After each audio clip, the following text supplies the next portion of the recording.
নমস্কার বন্ধুরা, চলে এসেছি এক্সেল এর আরেকটি ইন্টারেস্টিং ক্লাস নিয়ে। এবং আজকের ক্লাসে তোমাদেরকে সাম করে দেখাবো। দেখো, সাম তো ইজি জিনিস, তাই না? কিন্তু এখানে সামের একটি মজার ট্রিক্স আছে। এখানে আমরা সাবস্টিটিউট ফর্মুলার সঙ্গে সাম ব্যবহার শিখবো এবং অ্যারে ফাংশনের একটি দারুণ ট্রিক্স শিখবো। দেখো, তোমাদেরকে প্রথমে সাবস্টিটিউট ফর্মুলার কথা যেহেতু উল্লেখ করলাম, তো প্রথমে আমি সাবস্টিটিউট কিভাবে কাজ করে সেটার সম্বন্ধে একটু আলোচনা করব। তারপর এই সাবস্টিটিউট ফর্মুলা ব্যবহার করে কি করে সাম করতে হয় সেটাই দেখাবো। এবং আজকে প্রথম থেকে শেষ পর্যন্ত ভিডিওটি দেখো। আজকে ভিডিওর মধ্যে অনেকগুলো ফর্মুলা রয়েছে এবং তোমাদেরকে ধীরে ধীরে বোঝানোর চেষ্টা করব। তো প্রথমে দেখো, সাবস্টিটিউট ফর্মুলা ব্যবহার করে আমি কিভাবে কাজ করি। প্রথমত এখানে একটা টেক্সট লিখে রেখেছি, দেখো সাবিত্রী নায়ক লেখা আছে। তো আমি চাইছি এর সাবস্টিটিউট হিসেবে সাবিত্রী দাস করতে। তাহলে সেক্ষেত্রে আমি সেটা কি করে করব? প্রথমত সাবস্টিটিউট ফর্মুলা ব্যবহার করলেই হবে। যেমন আমি প্রথমে এখানে ইকুয়াল দেবো, ইকুয়াল দেওয়ার পরে জাস্ট লিখবো সাবস্টিটিউট। দেখো অলরেডি চলে এসেছে সাবস্টিটিউট। এরপর ব্র্যাকেট শুরু করে জাস্ট ওই সেলটাকে সিলেক্ট করবো। যেহেতু এখানে টেক্সটটাকে সিলেক্ট করতে বলেছে, তাহলে আমার কাছে টেক্সট কোনটা? সাবিত্রী নায়ক। তাহলে এই সেলটাকে সিলেক্ট করলাম এবং কমা দিয়ে এখানে ওল্ড টেক্সট চাইছে, মানে ওল্ড টেক্সট কোন টেক্সটটাকে আমি পরিবর্তন করতে চাইছি তার ওল্ড টেক্সটটা লিখতে বলছে। তাহলে আমি ডবল কোটেশনের ভেতরে লিখলাম নায়ক। যেহেতু নায়কটাকে পরিবর্তন করে দাস করতে চাইছি, তাহলে NAYAK এবং ডবল কোটেশন শেষ করলাম। দেখো এখানে নায়কটা শুধু কেন দিলাম? কারণ আমি শুধুমাত্র নায়কটা পরিবর্তন করে দাসটা আনতে চাইছি, কারণ সাবিত্রী আমার সেম জিনিসই থাকবে। তারপরে কমা দিয়ে এরপরে নিউ টেক্সট, মানে নায়কের পরিবর্তে তুমি নতুন কি ব্যবহার করতে চাইছো, তাহলে আমি ডবল কোটেশনের ভেতরে লিখবো দাস, DAS এবং ডবল কোটেশন শেষ করবো। এখানে ডবল কোটেশন কেন দিলাম? কারণ আমরা জানি যে কোনো টেক্সটকে আমরা ফর্মুলার ভেতর লিখতে হলে সেটাকে আমরা ডবল কোটেশনের মধ্যেই লিখি। যেমন নায়কটাও একটা টেক্সট, তার জন্য ডবল কোটেশনের ভেতরে লিখেছি এবং দাসটাকেও ডবল কোটেশনের ভেতরে লিখেছি। এবং যখন আমি ব্র্যাকেট শেষ করছি এবং এন্টার মারছি, দেখো ম্যাজিকের মতন কিন্তু আমার সাবিত্রীর নায়কটা সাবিত্রী দাস হয়ে গেল। এবারে আমি চাইছি না, নায়কের পরিবর্তে কিচ্ছু লিখবো না। তাহলে কি করব?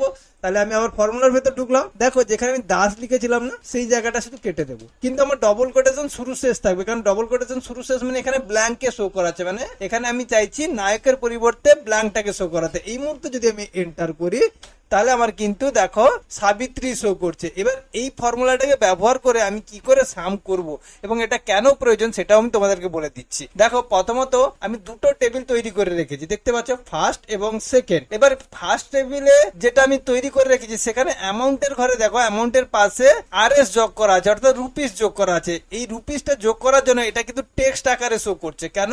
আমরা জানি টেক্সট যখন আমরা কোনো টাইপ করি সেটা সবসময়ের জন্য বাম দিক থেকে টাইপ হয়, এবং যখন নাম্বার টাইপ করি তখন সেটা কিন্তু ডান দিক থেকে টাইপ হয়, মানে উল্টো দিক থেকে থাকে, তাই তো? সেক্ষেত্রে আমরা এটা বুঝতেই পারছি এটা নাম্বার, কিন্তু এটা টেক্সট। কারণ টেক্সট কেন হয়েছে? কারণ এটা RSS যোগ করা আছে। কিন্তু টেক্সটকে আমি যদি যোগ করতে থাকি তাহলে কিন্তু টেক্সট সহজেই যোগ হবে না। ওকে, যেমন এখানে আমি যদি যোগ করি তাহলে কি করবো? ইকুয়াল সাম ফর্মুলাকে কল করে ব্র্যাকেট শুরু করবো, জাস্ট রেঞ্জটাকে সিলেক্ট করে নেব। তারপরে কি করবো? ব্র্যাকেট শেষ করে এন্টার মারলে কিন্তু সহজেই আমার সাম বেরিয়ে আসছে। এখানে যদি আমি সেই ফর্মুলাটাই ব্যবহার করি, ইকুয়াল সাম এবং ফার্স্ট ব্র্যাকেট শুরু করি এবং পুরো রেঞ্জটাকে সিলেক্ট করি এবং ব্র্যাকেট শেষ করি এবং এন্টার মারি, এই মুহূর্তে কিন্তু জিরো আসছে। কেন? এটা টেক্সটকে আমরা এভাবে যোগ করতে পারি না। এর জন্য আমরা কি করব?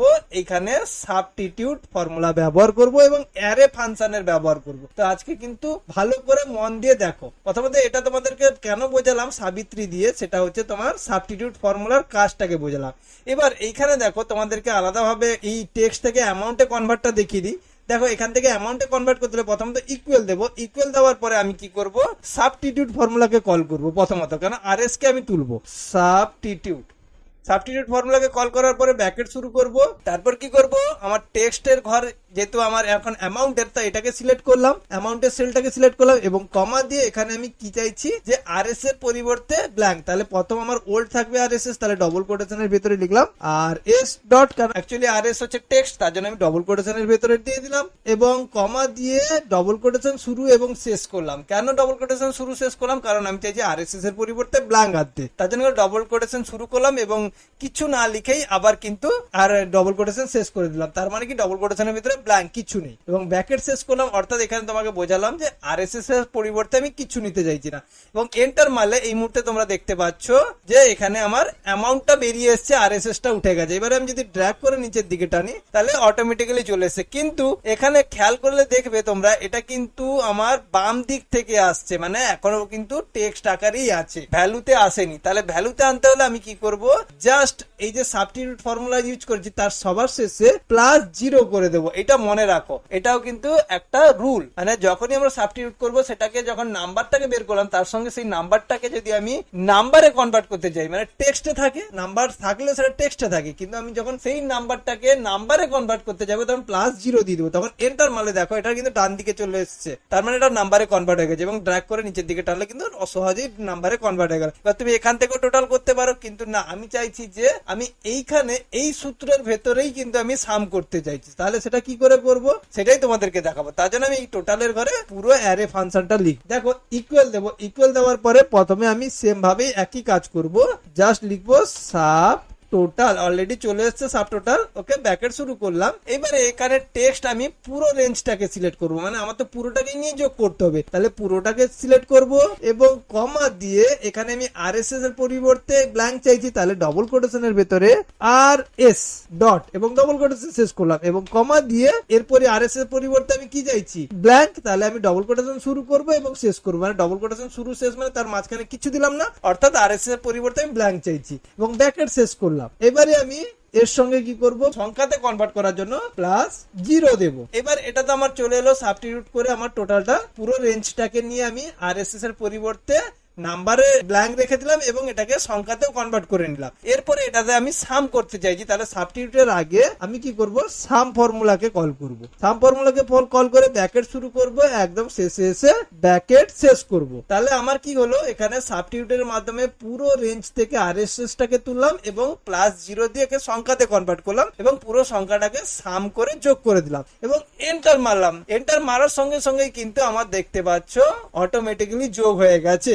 এটা অনেক সময় কিন্তু যোগ হয় না, যেহেতু অ্যারে ফাংশন, এটা এন্টার মারার সঙ্গে সঙ্গে যোগ হয়ে গেছে। এটা সাধারণত অ্যারে ফাংশনের যাদের ওল্ড ভার্সন আছে তারা কিভাবে ইউজ করবে, তারা কি করবে, সিটিএল এর সঙ্গে শিফট প্রেস করে এন্টার প্রেস করবে, দিলে কিন্তু যোগটা হবে। এটা আমার আপডেট ভার্সন বলে অ্যারে ফাংশনটাকে অটোমেটিক্যালি নিয়ে নিচ্ছে। এবং তুমি এখানে খেয়াল করে দেখতে পাবে, এখানে যখনই আমি অল্ট শিফট এন্টার মারলাম তখন এখানে ফর্মুলা বারে দেখো, ফর্মুলা বারে কিন্তু এখানে সেকেন্ড ব্র্যাকেটটা চলে এসেছিল, এটা আবার উঠে গেছে।